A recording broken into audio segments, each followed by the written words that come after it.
Hi folks, I'm Rohin from Virotech and welcome to this video on how to make my small business cyber secure. In this part 2, we'll look at protecting against malware as the next step of your cybersecurity strategy. Now if you'd like more information on protecting against malware, then drop a thumbs up in the comments below.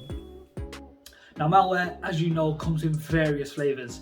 You've got viruses, Trojan horses, worms and ransomware. So it is good practice to protect against these threats. Now here are 3 things you can do right away. Firstly, a good start would always be to install antivirus software. There are many out there which need no or very little configuration to work. Now make sure you do invest in a good one which works seamlessly in the background without impacting your work. Secondly, install a firewall. Almost all antivirus software comes with a firewall which will monitor your incoming and outgoing connections and intervene if there is a risk. It is advisable to configure your firewall according to your usage. You could also implement a physical firewall which, once configured correctly, will act like a security guard, only letting in or out authorized connections.